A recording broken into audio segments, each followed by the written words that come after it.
Halo teman-teman, kembali lagi di channel YouTube saya, Si Tekun Belajar. Nah, dalam video pembelajaran kali ini, kita akan membahas mengenai uji regresi, baik itu uji regresi sederhana maupun uji regresi berganda. Sebelum kita mulai, kita awali dengan apa sih pengertian dari regresi itu.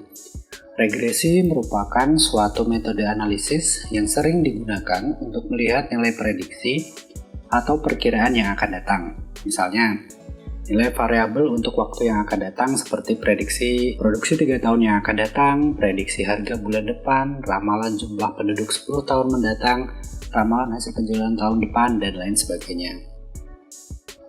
Apabila ada dua variabel X dan Y, kemudian mereka mempunyai hubungan, kemudian nilai Y misalkan dapat diperkirakan dengan menggunakan nilai X yang sudah diketahui, maka nantinya bisa digunakan model regresi untuk melakukan peramalan tersebut. Nah, sebelum kita melakukan regresi, harus ditentukan dulu mana yang merupakan variabel tidak bebas atau dependent variable atau variabel yang akan diramalkan atau yang dipengaruhi. Kemudian mana variabel yang merupakan variabel independennya atau variabel bebasnya, atau biasa juga disebut dengan variabel peramal atau predictor variable atau variabel yang menerangkan atau explanatory variable. Misalkan pada bagian berikut dapat kita lihat ada dua variabel, yaitu X yang merupakan variabel independen, kemudian ada variabel Y yang merupakan variabel dependennya. Kemudian kita lihat apakah di antara kedua variabel tersebut apakah terdapat korelasi. Kemudian dapatkah variabel X ini kita gunakan untuk memprediksi variabel Y tersebut. Sebelumnya kita membahas tentang korelasi. Korelasi ini merupakan hubungan antara dua variabel. Dua variabel yang saling berkorelasi atau berhubungan dapat dilihat tingkat atau kekuatan dari hubungannya. Misalkan pada gambar berikut dapat kita lihat bahwa pada sisi kiri terdapat variabel X dan Y yang berkorelasi secara kuat. Hal ini dapat dilihat dari plot datanya, dia yang cenderung merapat. Kemudian pada gambar di sebelah kanan dapat kita lihat bahwa ini merupakan contoh variabel X dan Y yang berkorelasi tidak kuat atau lemah. Dapat dilihat bahwa datanya cenderung melebar. Nah, kemudian ini merupakan dua variabel yang tidak dapat ditentukan hubungannya atau korelasinya. Jadi seperti dapat dilihat pada gambar berikut, jadi dia memplot secara acak, jadi tidak dapat ditentukan bagaimana korelasinya. Kemudian jenis regresi. Jenis regresi ini kurang lebih dibagi menjadi dua. Yang pertama adalah regresi linear, kemudian yang kedua adalah regresi tidak linear. Nah, regresi linear ini terjadi jika hubungan antara variabel bebas dan variabel tidak bebasnya berbentuk linear. Nah, regresi linear itu sendiri dibagi menjadi dua, yaitu ada regresi linear sederhana di mana hanya terdapat satu variabel independen dan satu variabel dependen. Kemudian ada regresi linear berganda di mana terdapat satu variabel dependen, kemudian lebih dari satu variabel independennya atau banyak terdapat prediktor variabelnya. Kemudian yang kedua adalah regresi tidak linear. Jadi ini terjadi jika hubungan antara variabel bebas terhadap variabel tidak bebasnya berbentuk non-linear. Jenisnya ada berbentuk regresi kuadratik. Jadi ini membentuk hubungan kuadratik. Biasanya nanti digambarkan dengan bentuk kurvanya yang berbentuk parabola, entah itu terbuka ke atas ataupun terbuka ke bawah. Kemudian ada regresi kubik, yaitu merupakan regresi berpangkat 3. Pada pertemuan kali ini kita akan lebih membahas tentang regresi linear. Jadi pada regresi yang akan kita pelajari ini, regresi linear ini kita menggunakan metode OLS atau ordinary least square. Jadi singkatnya dia adalah metode dengan jumlah kuadrat terkecil. Nah, garis regresinya meminimumkan jumlah dari simpangan kuadrat pada sumbu vertikal atau errornya dari setiap titik pada garis regresi tersebut. Nah, bisa dilihat pada grafik berikut. Nah, jadi model regresinya adalah YT sama dengan A plus B XT ditambah ET. Nah, kemudian YT-nya itu merupakan YT dikurangi dengan Y topi T. Jadi jika kita lihat pada grafik tersebut, jadi YT ini merupakan selisih antara nilai sebenarnya diindikasikan dengan YT dengan nilai yang diprediksi menggunakan garis regresi linearnya. Nah, kemudian tujuan dari metode OLS ini adalah menentukan kemiringan atau slope dan intercept yang meminimumkan jumlah simpangan kuadrat atau sum of the square errors. Nah, itu bisa kita hitung dengan rumus bagi berikut. Nah, kemudian langkah selanjutnya adalah kita harus menentukan konstanta dan koefisiennya. Nah, untuk mencari koefisiennya dapat kita gunakan rumus berikut. Jadi, koefisien atau B sama dengan N dikali sum X kali Y dikurangi sum X dikali sum Y dibagi dengan N dikali sum X kuadrat dikurangi sum X dikuadratkan. Nah, N di sini merupakan jumlah sampel atau datanya, kemudian X dan Y ini merupakan nilai X dan nilai Y-nya. Kemudian untuk mencari konstantanya atau A-nya dapat diperoleh dengan rumus berikut. Jadi A sama dengan Y dikurangi dengan BX. Untuk lebih jelasnya akan kita coba kerjakan contoh soal berikut. Jadi misalkan kita punya data harga dan penjualan seperti pada tabel berikut. Nah, langkah pertama yang harus kita lakukan adalah kita menghitung nilai X dikali Y-nya, kemudian kita hitung juga nilai X kuadratnya, kemudian kita hitung nilai Y kuadratnya. Setelah itu kemudian kita hitung nilai totalnya atau sum dari masing-masing variabel. Jadi harga X-nya kita total, penjualan Y-nya kita total, kemudian X dikali Y-nya kita total, X kuadratnya kita total, dan Y kuadratnya juga kita total. Kemudian langkah pertama adalah kita cari koefisiennya dengan rumus tadi, yaitu B sama dengan N dikali sum XY dikurangi sum X dikali sum Y dibagi dengan N dikali sum X kuadrat dikurangi sum X dikuadratkan. Jadi kita peroleh hasil dari penghitungan quotientnya adalah sebesar minus 5,059. Nah, kemudian dari hasil B-nya sudah kita ketahui, selanjutnya kita substitusikan ke dalam rumus regresi sehingga kita cari konstantanya dengan rumus berikut. Jadi A-nya sama dengan Y dikurangi BX. Nah, Y-nya sebesar 4,35, kemudian dikurangi B-nya minus 5,059 dikali dengan X-nya 0,8267. Diperolehlah nilai A-nya atau konstantanya sebesar 8,5327. Nah, kemudian langkah ketiga atau selanjutnya adalah kita buat persamaan regresinya seperti berikut. Jadi Y sama dengan 8,5327 dikurangi 5,059X. Nah, itu adalah rumus regresi untuk data yang kita tersebut. Jadi penjualan sama dengan 8,5327 dikurangi minus 5,059 dikali harganya. Nah, kemudian bagaimana kita menilai kesesuaian dari model itu tersendiri? Nah, untuk menilai kesesuaian model, kita akan menggunakan yang namanya koefisien determinasi. Nah, koefisien determinasi ini biasanya digambarkan dengan namanya R² atau R kuadrat ini. Kemudian ini merupakan angka yang menunjukkan proporsi variabel dependen yang dijelaskan oleh variasi-variasi variabel independennya. Dengan kata lain, koefisien determinasi ini menunjukkan seberapa jauh kesesuaian persamaan regresi dengan data yang diperoleh. Nah, untuk menghitung koefisien determinasi kita dapat lakukan dengan rumus berikut. Nah, untuk lebih jelasnya, dari contoh yang tadi kita kerjakan, kita coba hitung koefisien determinasinya. Jadi kita masukkan nilainya berdasarkan rumus yang tadi.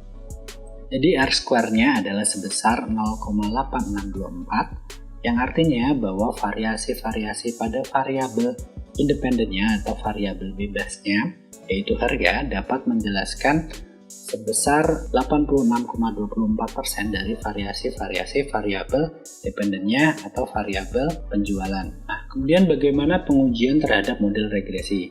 Nah, untuk menguji model regresi ada dua pengujian yang bisa dilakukan, yaitu pertama uji parsial, yaitu dengan menggunakan uji T. Kemudian jika pada regresi berganda nanti akan bisa digunakan uji simultan atau uji F. Nah, pertama adalah uji parsial atau uji T. Nah, untuk menghitung nilai T dapat kita hitung dengan rumus berikut. Kemudian untuk melakukan uji T, jika signifikansinya kurang dari 0,05 dan T hitungnya lebih dari T tabelnya, maka H0-nya ditolak. Artinya adalah terdapat pengaruh yang signifikan dari variabel independen terhadap variabel dependennya.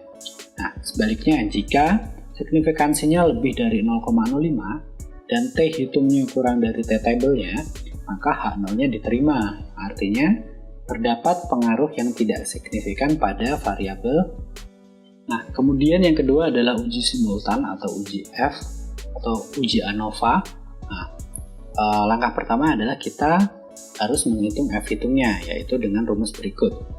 Nah, setelah kita dapatkan nilai F-nya, nanti selanjutnya kita bisa melakukan penghitungan atau membandingkan antara F hitungnya dengan F tabelnya, yaitu jika signifikansinya kurang dari 0,05 atau F hitungnya lebih dari F tabel, maka H0-nya ditolak. Artinya, semua variabel bebas adalah penjelas yang signifikan terhadap variabel terikat.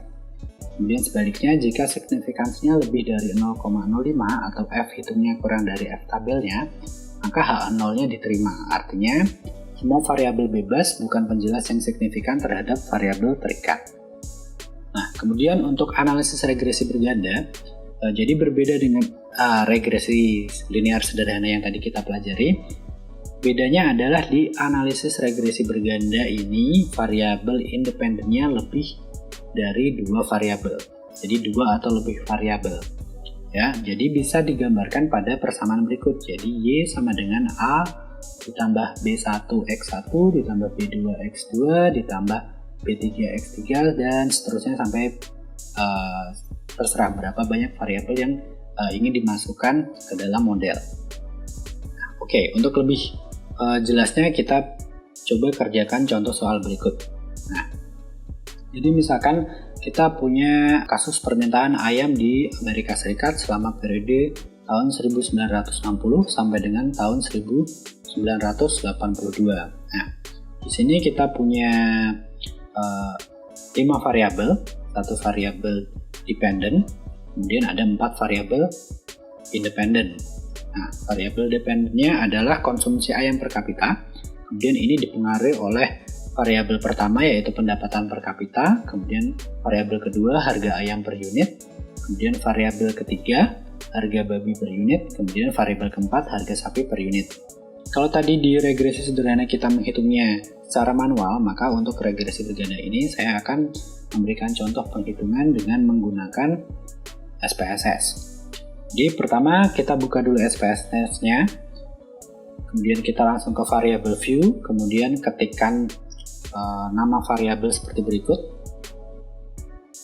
Oke. Jika sudah, kita kembali ke data view, kemudian kita masukkan datanya.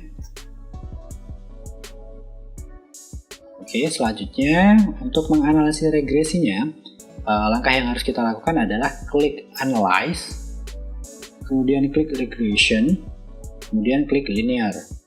Oke, kemudian selanjutnya akan muncul tampilan seperti berikut.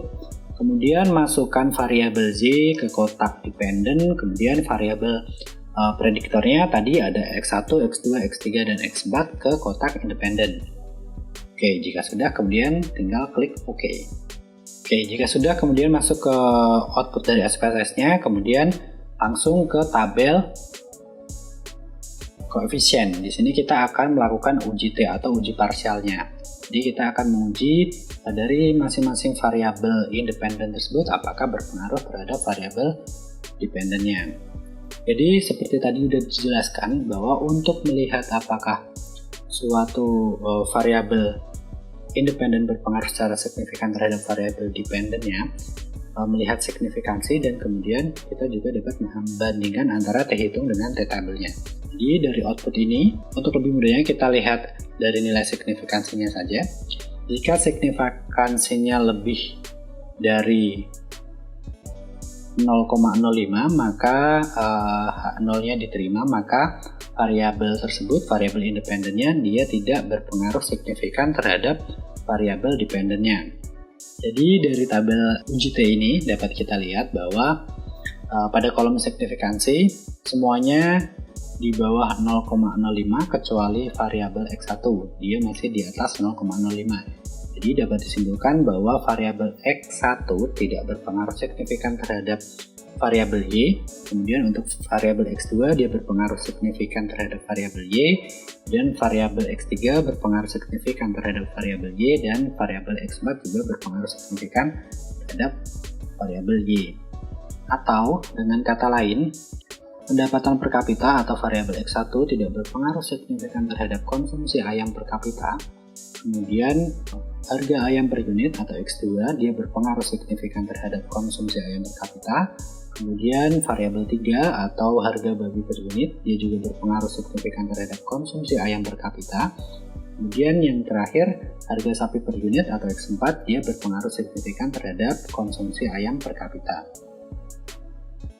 Nah, kemudian jika sudah, kita lakukan uji selanjutnya adalah kita uji simultan atau uji F atau uji ANOVA. Jadi kita lihat pada tabel ANOVA-nya.